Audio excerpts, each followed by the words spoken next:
Buenos días a nuestra querida audiencia y nuestra querida familia de LED Ministry, la Iglesia Sin Paredes. Aquí estamos nuevamente en nuestro programa de A Solas con Dios. Ha llegado el momento en que nos podamos conectar unos con otros, con alegría, con regocijo, pero también con reverencia ante ese Dios amigo, ante ese Dios Padre, ante ese Dios que nos quiere hoy tocar el hombro y decirle: quiero caminar contigo. Eso es lo que Dios nos quiere decir esta mañana. Quiero caminar hoy, este día contigo. Déjame conducir tu agenda. Déjame llevarte por mis propósitos. Y desde esta mañana temprano, sencillamente, mire, nos arrestamos al Espíritu y decimos: Señor, haz conmigo lo que tú quieras. Guíame por las sendas que tú has designado guiarme. Y eso es lo que queremos. En esta mañana poder decirle al Señor: aquí están mis planes, aquí está mi día, aquí están mis cargas, aquí está mi familia, aquí está mi preocupación, aquí están mis luchas. Te las entrego, Señor. Te las entrego y sencillamente permíteme llevar la carga ligera de esta historia. En nuestra historia podemos contar muchas cargas difíciles, unas que nos pusieron, otras que nosotros elegimos. La que tú eliges siempre es la más pesada, pero la que Dios te pone siempre será una carga de amor, una carga fácil y ligera. Y si llevas una que te está aplastando, esa es la señal de que estás llevando la carga equivocada. Así que bendiciones para cada una de mis familia al otro lado de esta transmisión, y pedimos al Señor que pueda dirigir nuestras vidas. Oramos por todos aquellos que están pasando por diferentes subcrisis. He estado leyendo en el chat de oración, ¿verdad? Y tengo varias peticiones que queremos hacer, y queremos pedirles a ustedes que también se unan a estas oraciones 911. De paso, anoche recibí una muy buena noticia de alguien que nos ha escrito y me escribió. Yo lo puse en el chat de oración. Ella tiene un hermano, Juan Francisco, que estuvo como 2 semanas desaparecido. Yo le había escrito, creo que fue la semana pasada. Es taxista en México y no lo encontraban, desaparecido. Ayer apareció, estaba vivo, estaba, ¿verdad?, muy golpeado, está en estado de delicado, pero está vivo. Así que ayer el Señor me impresionó a escribirle, y gracias al Señor, cuando le escribí, me dice: hermana, acabamos de recibir la noticia que mi hermano Juan Francisco apareció, está en mal estado, pero apareció. Así que tenemos la esperanza de que él pueda sobrevivir a esto. Así que fue secuestrado como taxista, señores, para que usted vea los peligros que se llevan. La gente se expone en sus trabajos diarios para ganarse el pan. Pero oramos por Juan Francisco para que el Señor le pueda dar la vida y que él tenga la oportunidad de tener un encuentro con el Señor, con el Dios que lo ha cuidado y lo ha protegido. Así que seguimos en oración por cada una de las peticiones, y en este momento así nos unimos en oración por todos ustedes. Hoy quiero tomar el tiempo para poder dedicarle un momentito a nuestro tema de hoy, confiando en Dios que el Señor pueda dirigir cada una de nuestras vidas. También quiero recordarles que nuestra querida compañera Sonia González, quien es una fiel oyente de nuestro programa, hoy está regresando a Puerto Rico. Lamentablemente su papá falleció. Los planes era viajar hoy para verlo, porque estaba en un estado bien lastimoso, y lamentablemente muere después de la tercera dosis de su vacuna. Justamente le ponen su vacuna, su tercera dosis viernes, y el sábado ya no podía respirar. Así que lamentablemente ha sucedido esto, y ella está regresando, viniendo de emergencia a Puerto Rico. Lamentablemente no tuvo la oportunidad de ver a su papá vivo, pero confiamos que Dios la abrace en este momento junto con sus hermanas para despedir el duelo de su papá. Así que oramos mucho por nuestra querida compañera Sonia González. Un saludo y un abrazo para ti de parte de todos los que pertenecemos a esta gran familia de Iglesia Sin Paredes y este ministerio. Oramos al Señor en esta hora, confiando de que el Señor abrace a cada uno de nosotros con su bendición.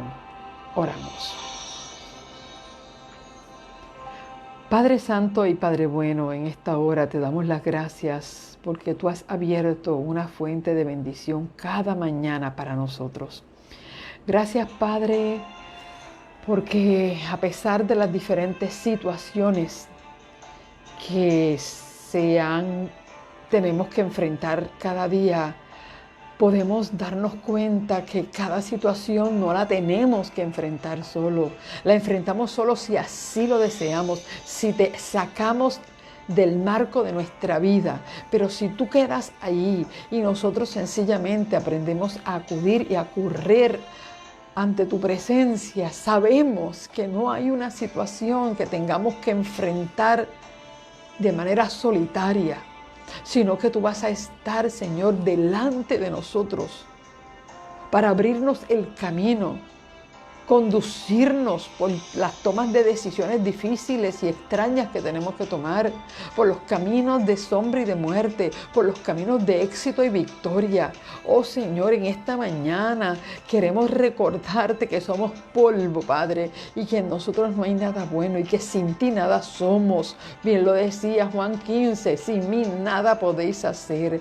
Esta mañana reconocemos nuestra incapacidad y aún, Padre, aun cuando podamos hacer algo, tomamos nuestra voluntad y la declinamos ante tu presencia y te decimos, Señor, condúcenos, guíanos, enséñanos el camino, toma nuestra agenda, desbarata lo que tengas que desbaratar, Señor, bendice el camino que tú crees que nosotros debemos andar.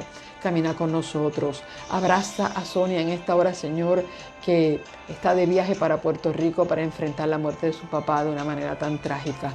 Padre Santo, bendícela, bendice a su familia, bendice a la familia de Juan Francisco. Gracias porque ha aparecido. Gracias, Padre, porque tú contestas nuestras oraciones. Dirige cada una de las vidas de nuestros hermanos y que hoy podamos estar a solas con Dios. En el nombre de Jesús. Amén y amén.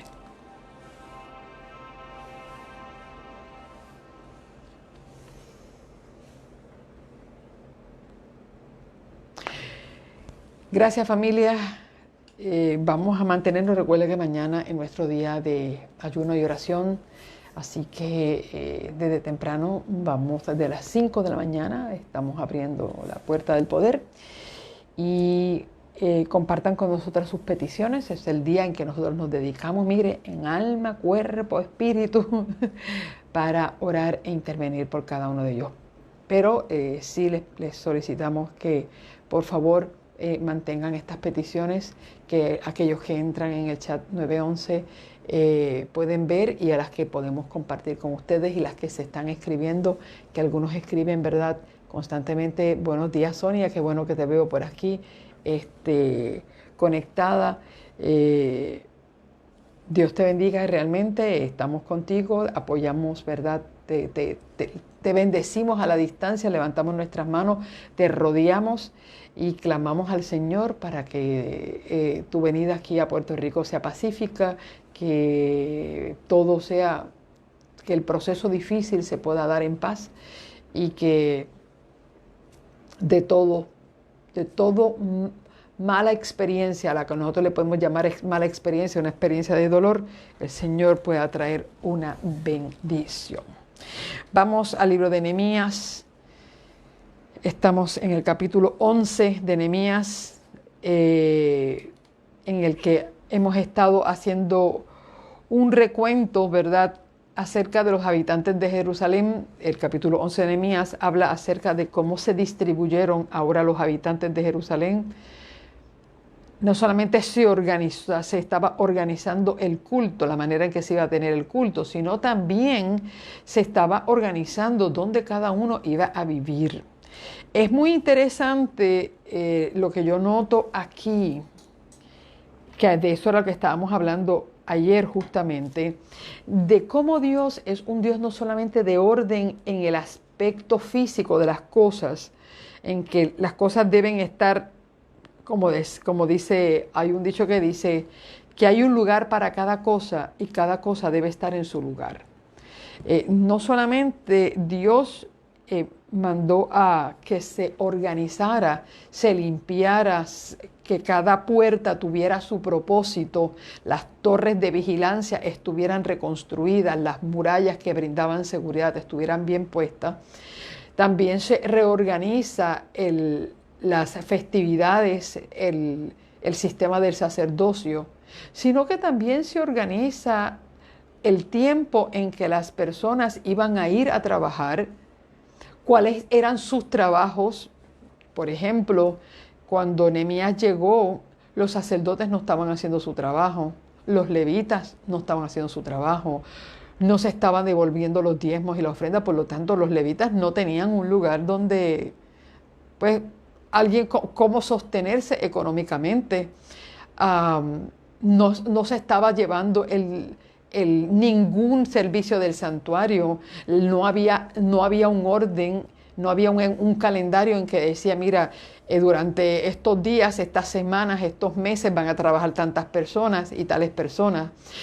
Estamos viendo que Dios está llevando una organización desde afuera hacia el interior de las vidas de la gente, y que la religión no era un anexo a las vidas de ellos. La religión judía, fíjese qué interesante, estas religiones, de hecho nuestra religión cristiana, su origen no es en América.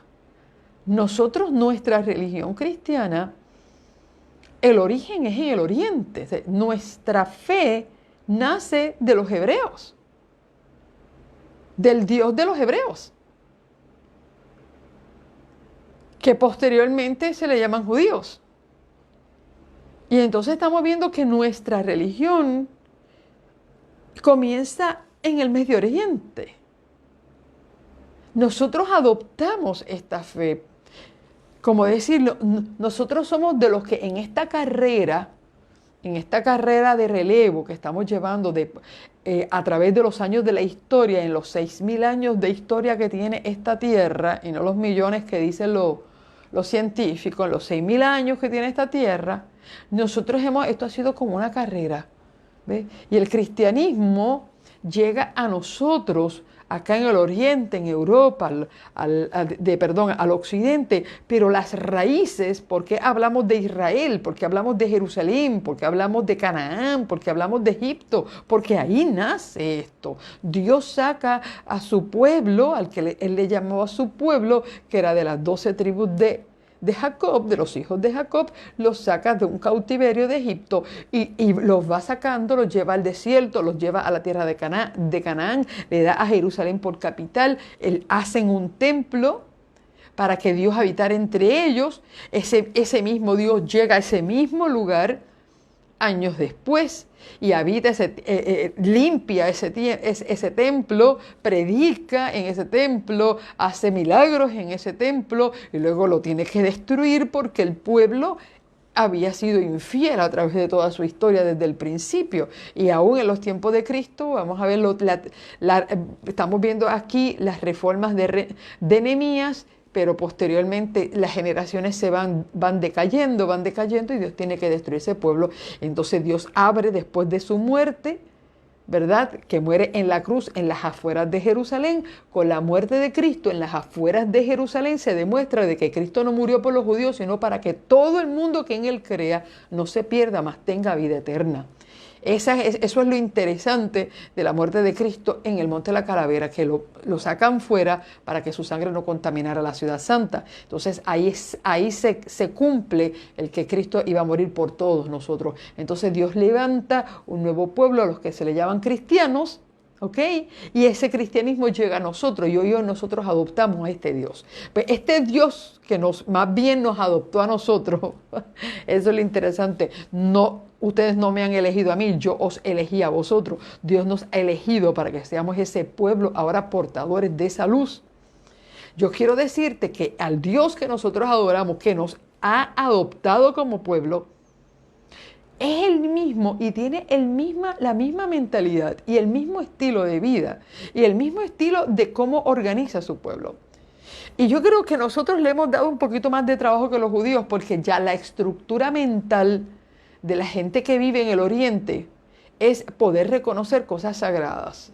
Bueno, tú vas a la India y ahí está el río sagrado y tú vas a la China y también tiene sus áreas sagradas y sus árboles sagrados y todo es sagrado. Nosotros el concepto santidad, nosotros no lo conocemos acá en el Occidente. Nosotros decimos que la palabra de Dios es santa. Sin embargo, nosotros la colocamos donde sea, la escribimos, nos sentamos sobre ella, se la damos a los niños para que se entretengan con sus páginas. Nosotros no sabemos lo que es la palabra santidad. A nosotros nos cuesta. ¿Por qué? Porque nuestra mente es mucho más liberal. Nosotros no tenemos un concepto de, wow, esto es santo, esto es digno. Por eso es cuando la gente en el Oriente va al templo, se viste bien. Cuando nosotros vamos al templo, nosotros pareciéramos que nosotros vamos a visitar a un Dios deportista, tú sabes, a un Dios en maones, que aunque se nos ha enseñado de que Dios sabe colocarse en donde nosotros estamos, nosotros hemos perdido la visión de lo que es la santidad de Dios, el orden de Dios, la limpieza de Dios, el que Dios esté metido en cada detalle de nuestra vida. No. Dios es como aquel árabe me dijo, es un anexo a sus vidas, pero el Dios de ustedes no es su vida. Para los cristianos el Dios no es su vida. La religión es un anexo, pues esa casita de patio que cuando quiere, o esa terraza que tienes afuera con un techito bien bonito y unas hamaquitas y unos silloncitos, pero tú no vives ahí, tú vives en tu casa y estás en el trabajo. Ahí de vez en cuando tú vas y te pones y descansas un ratito. Y así, lamentablemente, nosotros llevamos nuestra fe.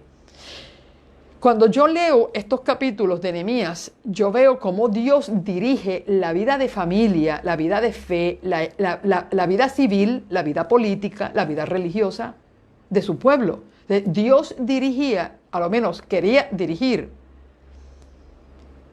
cada aspecto de la vida de ellos, desde la vida personal, la vida familiar, la vida social, la vida política y la vida religiosa.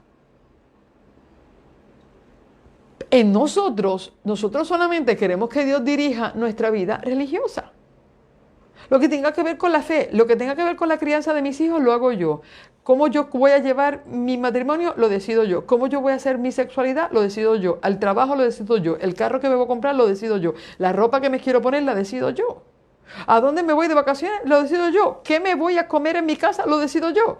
Pero si yo me enfermo, busco a Dios. Pero si a mí me falta dinero, espérate, busco a Dios. Si tengo un problema muy feo, a ver cómo Dios me ayuda. ¿Por qué? Porque nosotros queremos que Dios sea un anexo a nuestras vidas. Y lo que yo estoy viendo aquí es que Dios le iba a decir a la gente hasta dónde iba a vivir. ¿Cómo es la cosa? Sí.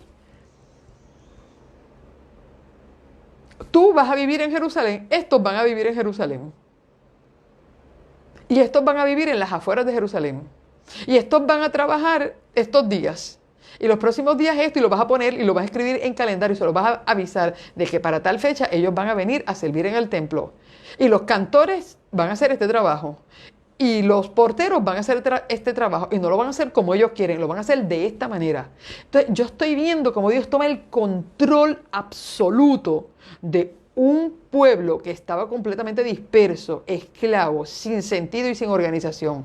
Dios comienza a organizar todo hasta en el interior de sus propias vidas. Entonces, este es el punto a que yo quiero llevarlos a ustedes. Nosotros como pueblo de Dios, que estamos viviendo el tiempo final, que a nosotros nos corresponde preparar a un mundo para la peor de las crisis, que porque si el pueblo de Egipto vio plagas y vio hambre, el que nosotros estamos ahora lo va a ver como nunca se ha visto. Y yo me pregunto, ¿dónde están los José que van a ayudar a cómo almacenar la comida para el tiempo de la escasez? ¿Dónde están esos José? ¿Dónde están esos Daniel?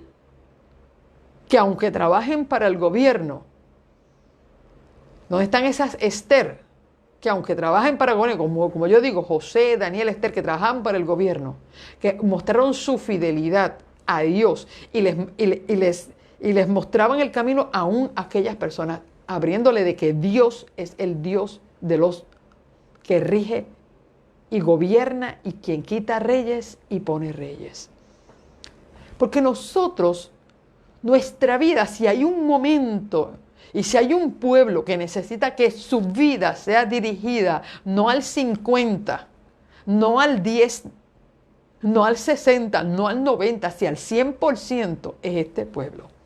Y entonces me pregunto, si nosotros somos el pueblo de Dios en el tiempo final, ¿nosotros le hemos permitido a Dios que dirija el 100% de nuestras vidas o todavía nosotros tenemos una reserva para decir, esto lo decido yo? Esto lo voy a hacer yo a mi manera. Entonces ahí es donde yo me cuestiono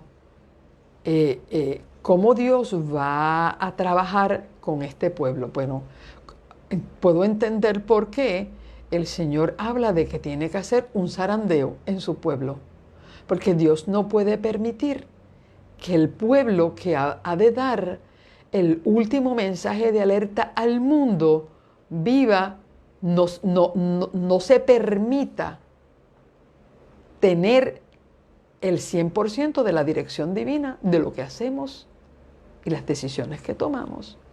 No puede, porque el pueblo que Dios ha de llamar pueblo mío y que va a ser el pueblo que va a llevar el sello del Dios vivo en el tiempo final, es un pueblo en el que Dios pudo meter la mano en cada aspecto de su vida y dirigirla.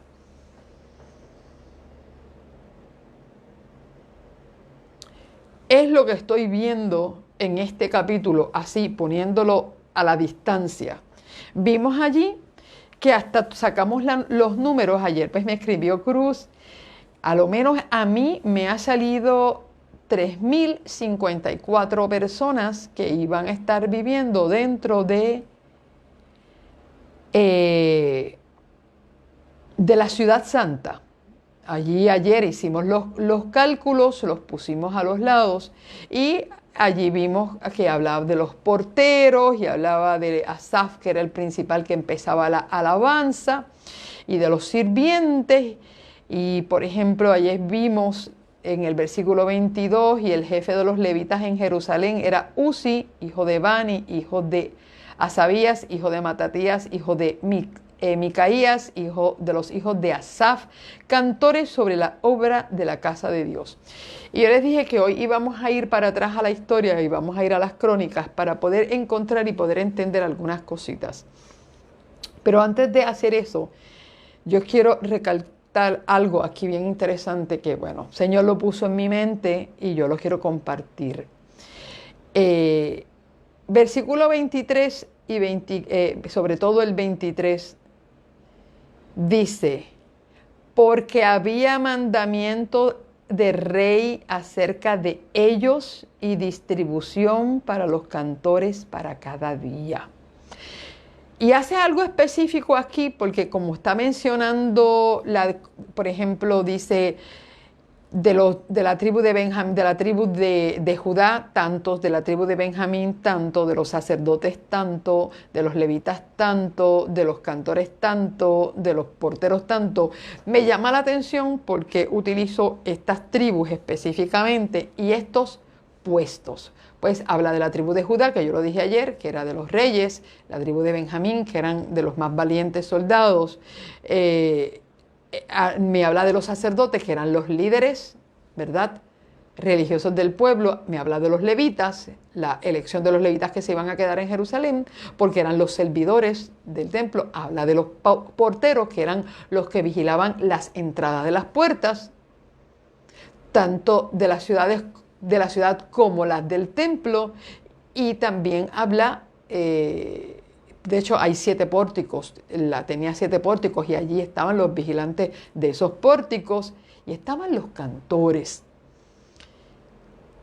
que eran los que dirigían la alabanza, y el que menciona allí era un descendiente directo de Asaf, y ayer dijimos que Asaf fue uno de los cantores del tiempo de Israel de los tiempos pasados para la época de David, y que de hecho escribió 12 salmos. Yo estoy viendo aquí cómo Dios habla específicamente de esta gente, porque, ¿cómo decirte?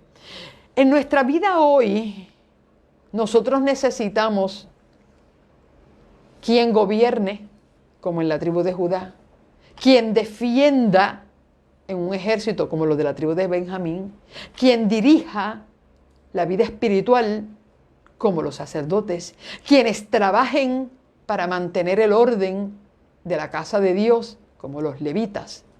Necesitamos porteros que vigilen las entradas y las salidas de la casa de Dios.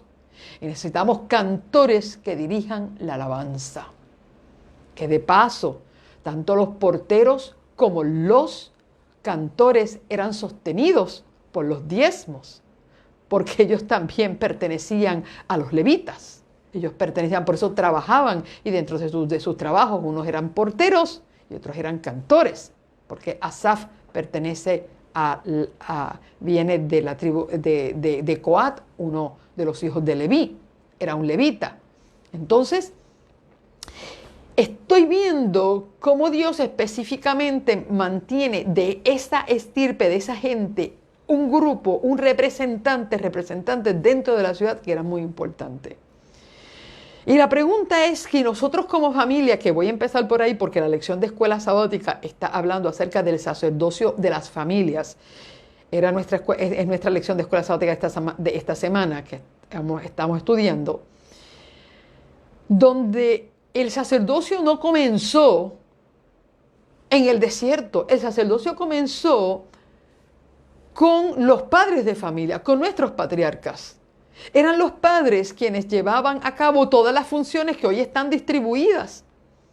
Porque en la vida de nuestros patriarcas, el rey, fíjate, era Jehová. El rey siempre fue Dios. Nunca el papá dijo, yo soy el rey de esta casa. No. El rey era Dios.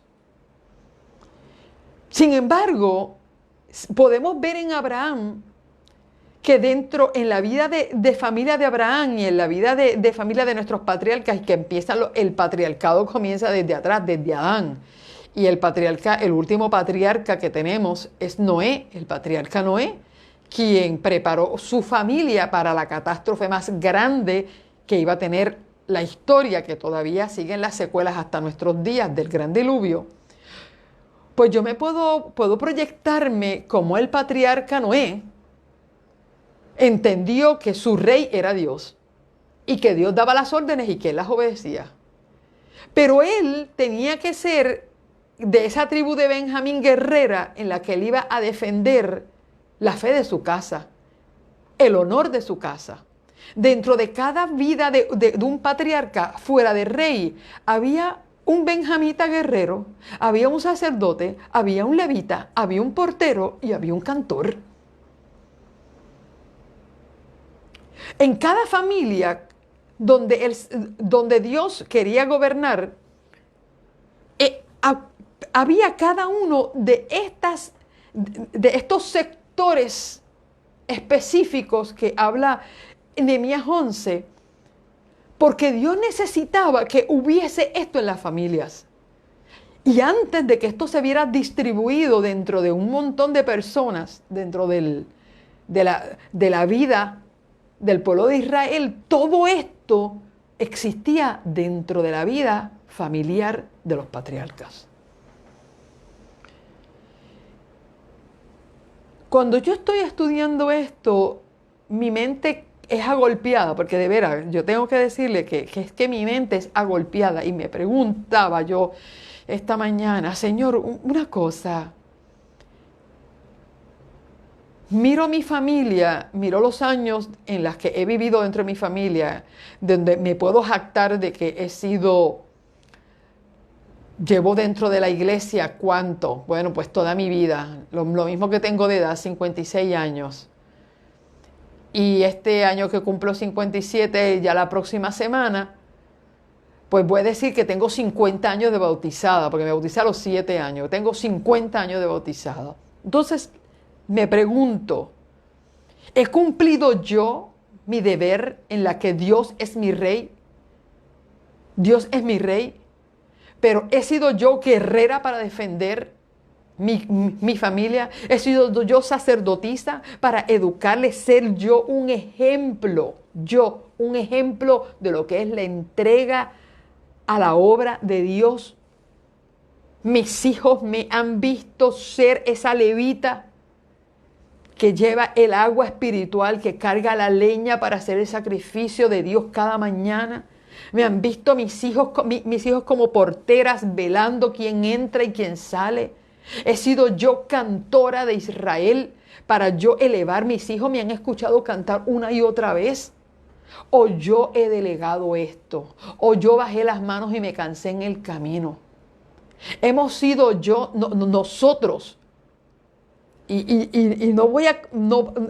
realmente, mire, no quiero ni mencionar si como iglesia lo hemos hecho. Porque si yo voy a hacer una vislumbre como iglesia, nosotros como iglesia hemos fallado. Hemos fracasado, tengo que decirlo. Hemos tratado de hacerlo. Pero déjeme decirle, a veces nosotros ni estimamos como iglesia estas obras. Yo digo que los porteros son esas diaconisas y esos diáconos que velan la puerta, la entrada, la salida, lo hacen con abnegación. A veces uno piensa de que, ay, pero para que una persona tiene que estar parada ahí, mire, no hay una cosa más linda que el ministerio de la puerta. Recuerdo perfectamente al pastor Freddy Sosa que escribió, él tenía un ministerio en la puerta bien bello, donde él como pastor le daba la bienvenida a sus feligreses cuando entraban. No es que el pastor de momento aparecía por una esquina y se fue al cuarto pastoral, no, él estaba en la puerta de la iglesia para saludar a sus miembros. Ayer leí a mi querido el pastor Lemes, que se encuentra allí en Michigan para hacer su maestría. Y él escribió ayer una cosa tan que me impresionó, de cómo fue a la iglesia de Andrews University, pero en esa ocasión no entró a la iglesia como pastor, sino como estudiante. Y cómo él veía a un pastor que venía banco por banco, saludando a cada uno de los hermanos. Y él dijo en su mente, este tiene que ser el pastor. Y cuando llega a donde él, extiende la mano, le pregunta de dónde viene, por qué están allí, qué hacen allí. Y él le cuenta de que es estudiante, de que él fue un pastor al quien yo le di, cada año iba a darle una campaña allá en Brewster, y un saludo a mi querida iglesia de Brewster en Washington. Y él me invitaba cada año para darle su campañita a la iglesia, y ahora pues está como estudiante en Andrews. Y él escribió una cosa que me impactó mucho acerca de cómo el pastor, cuando él le dijo porque estaba allí, él le dijo, Dios tiene un regalo muy grande para ti en este lugar. Dice, ese era el sermón que yo necesitaba escuchar. Porque él iba con sus temores, ¿verdad? Como estudiante, después de una persona adulta, ir a estudiar, se sentía incapaz. Y entonces dice, ese fue mi sermón. El pastor me ministró en forma personal, con un saludo. Y a veces nosotros como familia, ni nos paramos a la puerta para despedir a nuestros hijos cuando se van. Cuando nuestros hijos se van en el carro, lo que encuentras es una puerta cerrada. A veces nosotros no saludamos ni a nuestra propia familia, que nos vamos a nosotros a parar a la iglesia a saludar a los hermanos. A veces yo he llegado a iglesias que no encuentro ni quien me dé la bienvenida, ni quien me diga, puede sentarse. Uno se encuentra en un desierto buscando una silla. No hay alguien que te dé un abrazo, no hay alguien que te dé que te extienda la mano, por lo menos te sonría, o te dé un librito, o te dé una tarjetita donde te diga bienvenido. Nada. No hay porteros. No hay porteros. No hay levitas que puedan ministrar, que puedan llevar a las personas a que se preocupen por ellas. Ya no hay cantores. Ya no hay cantores en Israel, y cuando se hacían los worship team o los praise team, ¿cuántos palos no se reciben? Mire, si hay gente que recibe palos en la iglesia, se llaman los cantores. Porque a todo el mundo eso es un palo contra ellos. Que si los grupos de alabanza, que no, que si esto, la crítica, la música, el cántico, aquel, la media, no sé qué, cuántas cosas nosotros vamos buscando. Yo soy de aquellos que me gusta bien vestido. La gente sabe que cuando yo voy a dar una campaña a un lugar, lo primero que montamos es un praise team bien vestidos, todo el mundo, cambian de color. A mí me gusta la organización. Yo he aprendido eso de mi Dios, la organización, la limpieza, lo que se vea bonito. Nos vestimos bien para cantar. Yo estoy a favor de eso. No es que nos vistamos mal ni nada de eso. Pero señores, pero qué manía esta de nosotros cantar que parecemos muertos. No hay quien dirija la alabanza. Los cantores están en huida. Están en huida. Usted va a una iglesia y no hay quien cante. No hay quien cante, quien toque una guitarra. Ya todo es... Yo recuerdo cuando estábamos en una iglesia aquí en San Sebastián, nuestro anciano tenía una guitarra eléctrica y tocaba tan bella la guitarra eléctrica. Y un día alguien le dio la manía con la guitarra eléctrica, pero señores, ¿cuál era el problema con la guitarra eléctrica? No es rockera, ni era rockero.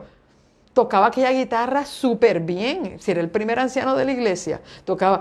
Y ya había gente que le cogía manía a la guitarra, porque tenía que ser una guitarra diferente, tenía que ser una guitarra española, porque no podía ser eléctrica, porque no podía tener nada enchufado. Y entonces yo digo, Padre Santo, ¿dónde llegamos? Porque los cantores están en huida. Entonces, de la misma manera el diablo ha venido destruyendo esto. Yo veo que esta reforma de Nehemías como gobernador, fíjese que como gobernador, porque él no es sacerdote, Nehemías como gobernador está siendo dirigido por Dios para restablecer cada lugar. Yo me imagino cómo volvió a sentirse el pueblo de Israel cuando volvieron los cánticos de alabanza, cómo estaban organizados, cómo se dirigían, cómo se ensayaban. Volvieron los porteros a velar y a dar la bienvenida en las entradas. Volvieron los levitas a volver a traer las ofrendas, a hacer su servicio con sus vestiduras blancas, hermosos. Volvieron los sacerdotes a hacer los sacrificios, dirigir las fiestas. Óyeme, pero qué gozo tan grande. Y ahora, ya que di los palos a la iglesia, porque hay que darlos, vamos a darnos los palos nosotros a la cabeza. Yo como mamá, como papá, como líder de una iglesia pequeña dentro de mi familia, y yo estoy llevando a cabo mi trabajo sacerdotal. Mis hijos me ven estudiando la palabra. Mi familia me ve ministrando la vida de ellos. Mis hijos me ven velando su entrada y su salida. Mis hijos me escuchan cantando dentro de mi casa, o solamente yo tengo que cantar en mi casa para el culto de familia. O mis hijos me pueden escuchar cantar mientras estoy trabajando, mientras estoy limpiando, mientras estoy haciendo mi trabajo. Yo recuerdo que cuando estaba el año pasado haciendo la construcción, bueno, mi esposo buscó a alguien que pudiera, ¿verdad?, ayudar en la construcción. Y a mí me encantaba este hermano, es un hermano de aquí de San Sebastián. Su nombre, oye, lo olvidé ahora mismo. Un señor blanquito de aquí de San Sebastián. Y él me encantaba porque todo lo que él hacía, no importa si él estaba poniendo los bloques o estaba empañetando o lo que estaba, él estaba cantando todo el tiempo, las horas que él estaba. Yo le tenía que llevar agua y juguito y eso, y yo dije, hermano, qué bonito cantaba. Y si no cantaba, silbaba un himno. Y yo estaba en la cocina preparando los alimentos para poder darle. Y entonces, verdaderamente aquel caballero a mí me llenaba la atmósfera de mi casa de una paz, porque mientras él estaba haciendo el trabajo, él iba cantando. Yo llamé a ese hombre el cantor de Israel, porque llenaba los aires en medio de su trabajo, los llenaba de adoración. La pregunta es, ¿y nosotros? ¿Dónde trabajas? ¿Eres mecánico? ¿Trabajas en tu lugar? No sé qué haces. ¿Eres carpintero? ¿Eres taxista? ¿Trabajas en Uber? ¿Eres médico? ¿Eres maestro? Tus estudiantes te han escuchado cantar. No me digas, es que yo no canto, canto feo. Por lo menos silba. ¿Qué eres? Entonces haz trabajo de portero. Pero la pregunta es, nuestros patriarcas, los patriarcas, eran todo esto. Ellos eran los sacerdotes, ellos eran los que velaban para que los sacrificios y las festividades se hicieran dentro de su casa. Ellos eran los que peleaban. Allá Abraham le llevaron a su sobrino Lot y armó un ejército y se fue a pelear con Kedorlaomer y toda la juntilla de reyes que se unió con él. Y mire, le ganó la batalla, defendió su familia en el nombre del Señor. Entonces yo estoy viendo que para Dios esta gente es importante. Esta gente es muy importante. Y cómo Dios específicamente hace un llamado de que ellos debían vivir en Jerusalén. Ellos vivían en Jerusalén. Me pregunto, Señor, en la nueva Jerusalén, ¿tú le darás también una posición especial? Esta es una pregunta que me hago. En ese grupo especial de los 144,000, que eran 12,000 de cada tribu, eso después un día lo tocamos. Los 12,000, que no es que esos eran los únicos salvados, porque dice, ¿verdad? Apocalipsis, que había una gran multitud, además de los 144,000. ¿Ok? Pero me pregunto, ese número de 144,000 es una representación de estos 3,054 que acabamos de leer, de este grupo especial que iba a vivir en Jerusalén, que representaba cada uno de los puestos de honor que tenía el pueblo de Israel.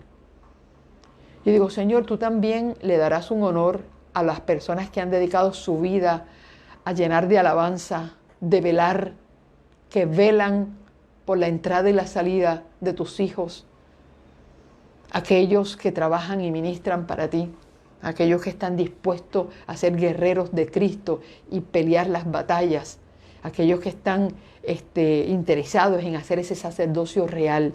Y yo digo, Señor, si tú tuviste un pueblo, tú hiciste una elección especial de ellos, tal vez también en Jerusalén Dios tenga ese grupo especial de personas que han dedicado sus talentos a Dios y no han permitido que nadie les quite el honor de servir a Dios con placer, con dignidad, con devoción.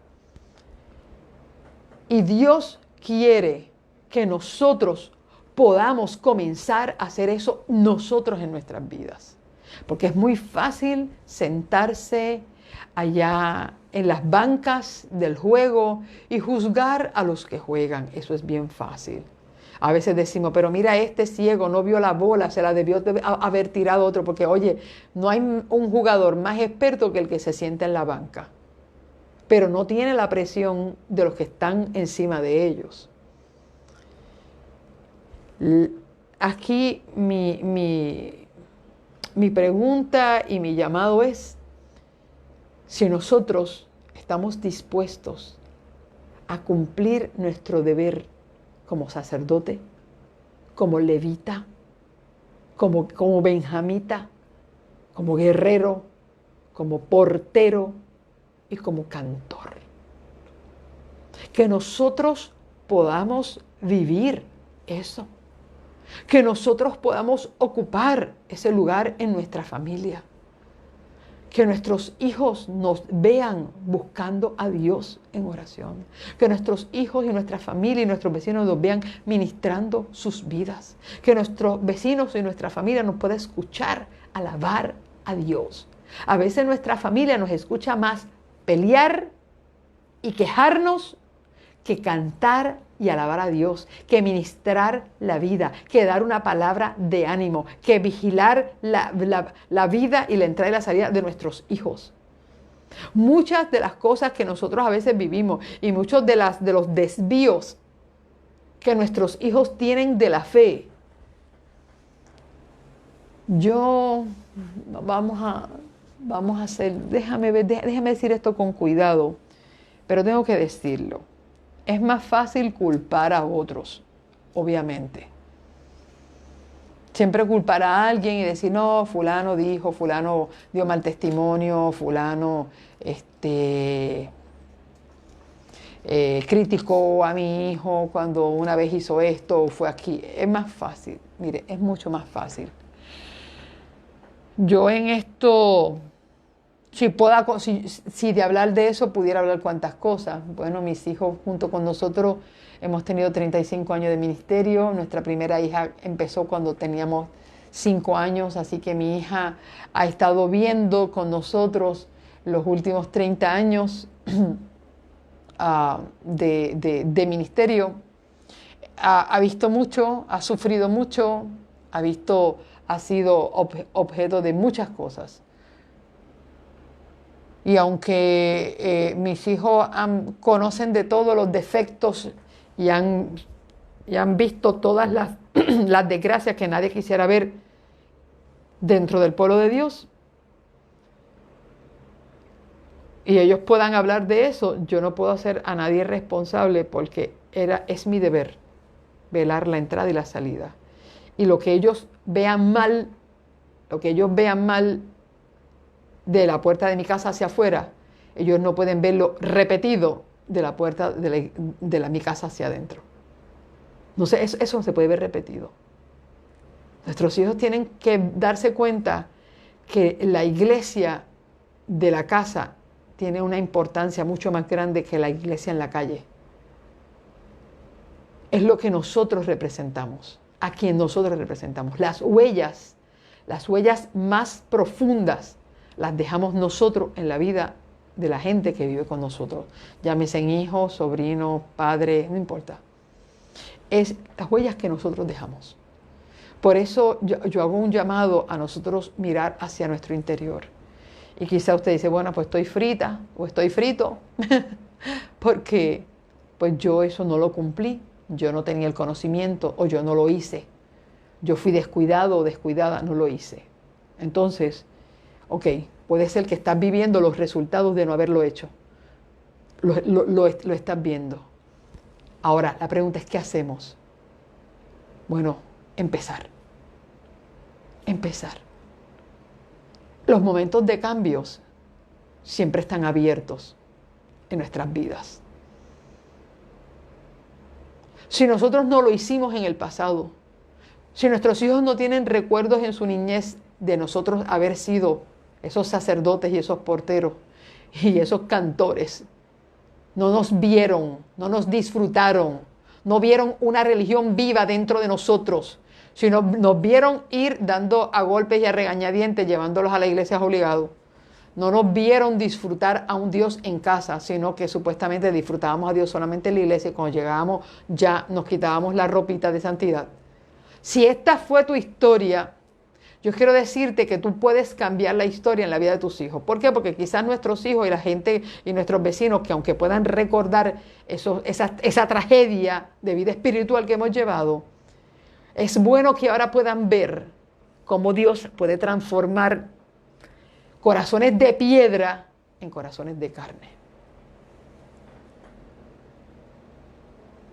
Y nunca es tarde. Nunca es tarde. Quizás hoy nuestros hijos ya grandes pueden decir, muchacho, ¿qué Dios me va a cambiar a mí? No ha podido cambiar a mi mamá ni a mi papá, que va a la iglesia, ha ido a la iglesia toda su vida. Cuando yo vea una transformación en mi papá, yo puedo decir, Dios, yo tengo esperanza. Pero mientras yo no vea un cambio en mi mamá, en mi papá, en mi tío, en mi abuelo, en no sé quién, en mi hermano, en todos los que nos llenamos la boca diciendo que somos cristianos y que vamos para el cielo, señores, hasta que en la gente que nos ha conocido y nos ha visto caer y estrellarnos una y otra vez, y nosotros sencillamente llevar una religión de palabras y de ideas, pero no en práctica, cuando la gente comience a ver que en nosotros comienza a Dios a organizar nuestra ciudad, que es nuestro cuerpo, nuestro templo, que es del Espíritu Santo, y el Señor comienza a intervenir en cada aspecto de nuestra vida, desde los aspectos políticos, sociales, espirituales y familiares. Y la gente dice, wow, espérate, aquí está pasando algo. Porque yo conozco a mi mamá, yo conozco a mi papá, yo conozco a mi abuela, yo conozco su carácter, esa mujer siempre ha sido así, ese hombre siempre ha sido así. Pero cuando la gente comienza a ver esa transformación en nosotros, entonces nosotros estamos llevando luz, esperanza y poder. Porque le estamos diciendo a la gente que hay una luz que está alumbrando en nosotros, que hay una esperanza de cambio y que el poder de Cristo tiene para transformar.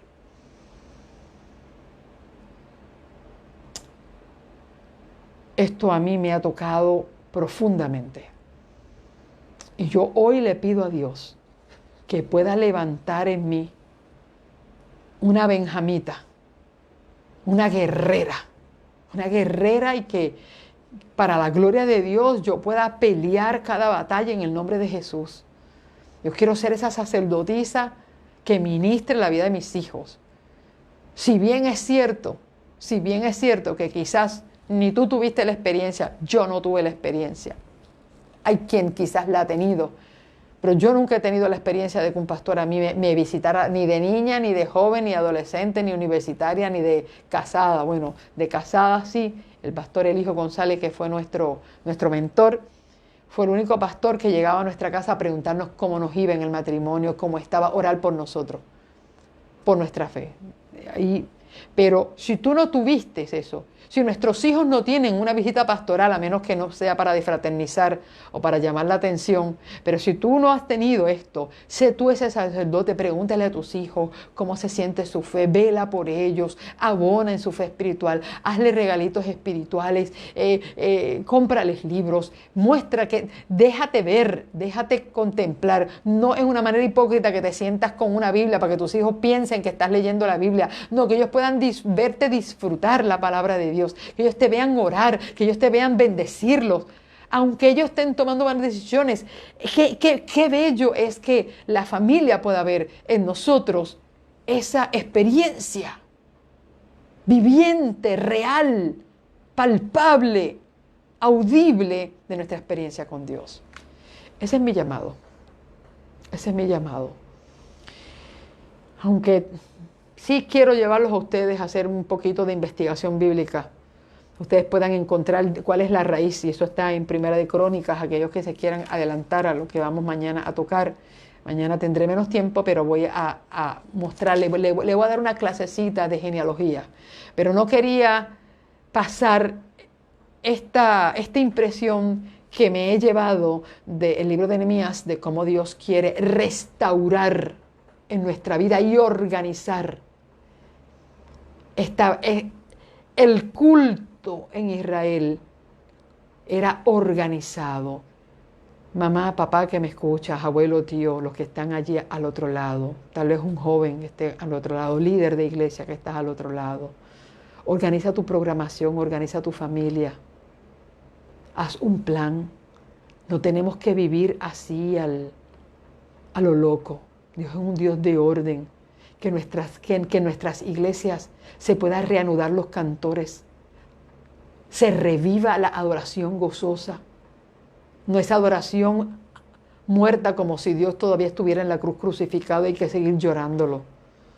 No, regocijaos en el Señor, dijo Pablo, regocijaos siempre. Que podamos restablecer la adoración en nuestras iglesias, que podamos reanudar el ministerio de la puerta, que podamos reanudar el ministerio de los levitas, que se visiten a los hermanos, que podamos comer juntos, que la iglesia se pueda ver organizada, que se reaniven otra vez las lecciones de escuela sabática poderosas, que pueda haber el ministerio sacerdotal correcto.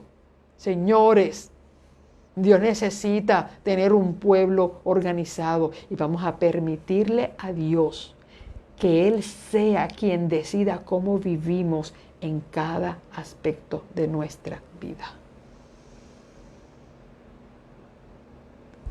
Dios quiere dirigir cada aspecto. No le digas a Dios, yo hago estas cosas a mi manera, como a mí me gustan.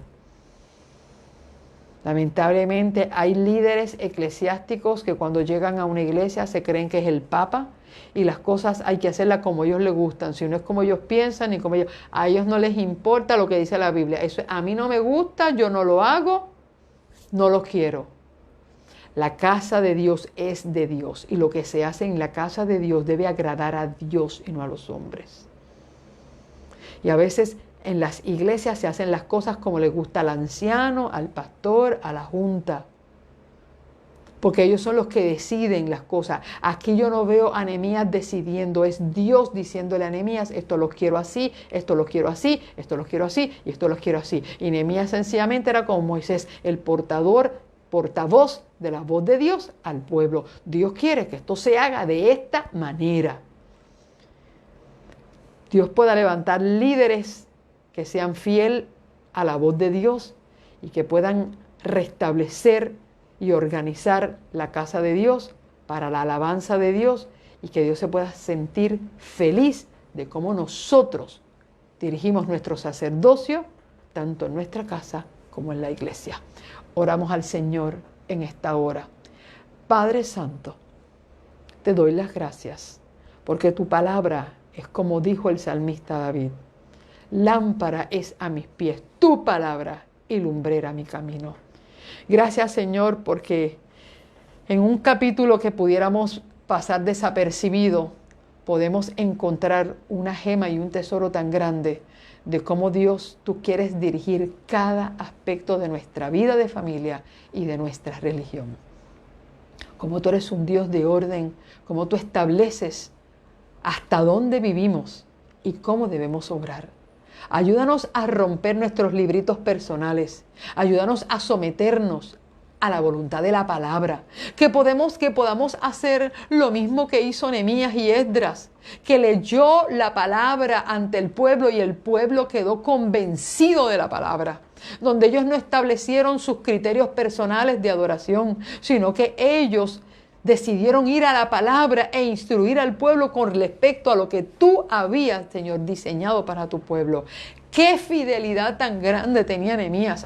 Señor, ayúdanos a tener esa fidelidad de nosotros no a establecer nada a nuestro criterio personal, sino a lo que la palabra de Dios ha escrito. Oh Señor, perdónanos cuando en el pasado y en el presente hemos sido infieles a ser esos cantores de Israel, a ser esos porteros en la vida de nuestra familia, a ser esos levitas y sacerdotes y esos benjamitas guerreros para que pudieran defender, oh Dios, la fe y la vida de familia. Perdónanos, Señor, porque nosotros, tal como el pueblo de Israel, se desvió cada cual por su camino y endurecimos nuestra cerviz y fuimos soberbios, Señor, y fuimos rebeldes a tu palabra y no escuchamos tu palabra y hoy estamos viviendo un desierto en nuestra fe, un desierto en nuestra casa, un desierto en nuestra iglesia. Hemos visto cómo nuestros jóvenes han desertado, no solamente de la iglesia, sino también de nuestros hogares. Señor, estamos viendo lo mismo que veía Nehemías, un desastre en tu pueblo. Sin embargo, Señor, hoy tú quieres rescatar, tú estás haciendo un llamado de levantarnos y edificar, que podamos ser valientes, que no nos quitemos, que no nos dejamos persuadir, Señor, por la opresión o por las diferentes, lo que hace Sanbalat y Tobías, que oprimían al pueblo y los perseguían, Padre, para evitar que la reconstrucción se diera. Gracias, Señor, porque Nehemías nos ha sido un ejemplo de lo que es valor y confianza en Dios. Ayúdanos, Señor, a dejarnos transformar. Que tu Espíritu Santo pueda poner ese cántico en nuestra boca nuevamente. Que el Espíritu Santo pueda abrir nuestros ojos para ser vigilantes de las puertas y la salida de las avenidas de nuestra alma y las almas de nuestra familia. Ayúdanos, Señor, a ser consagrados en nuestro ministerio sacerdotal de familia y también en nuestro ministerio sacerdotal de la iglesia. Oh Señor, entronízate en nuestras vidas. Organízanos, Señor. Enséñanos a hacer las cosas que te glorifiquen. Guárdanos, Señor. Perdónanos. Dirígenos. Hoy ponemos nuestra vida delante de ti. Y, Señor, transfórmanos. Si hay una palabra, Señor, que te quiero pedir es que nos transformes. Transfórmanos, Señor. Y que podamos ser fieles a lo que tú quieres hacer con nosotros. Gracias, Padre. Te declaramos el Rey de nuestra vida. Y como Rey, Señor, toma las decisiones que necesitas tomar sobre nosotros y sobre nuestra casa. Que así sea, en el nombre de Jesús. Amén y amén. Gracias, familia, gracias por haber estado conmigo en una transmisión más de A Solas con Dios. Que cada lección aprendida pueda ser aplicada en lo personal, pueda ser compartida. Comparte esta transmisión y que nosotros como líderes podamos ir a nuestras iglesias, hablar con nuestros pastores y podamos reorganizar para que la casa de Dios pueda cumplirse el propósito con la cual ha sido levantada. Que así sea. Estuvo contigo Luis Eni Polanco. con el único propósito de llevar a tu vida luz, esperanza y poder. Un abrazo para todos y que el Señor los bendiga.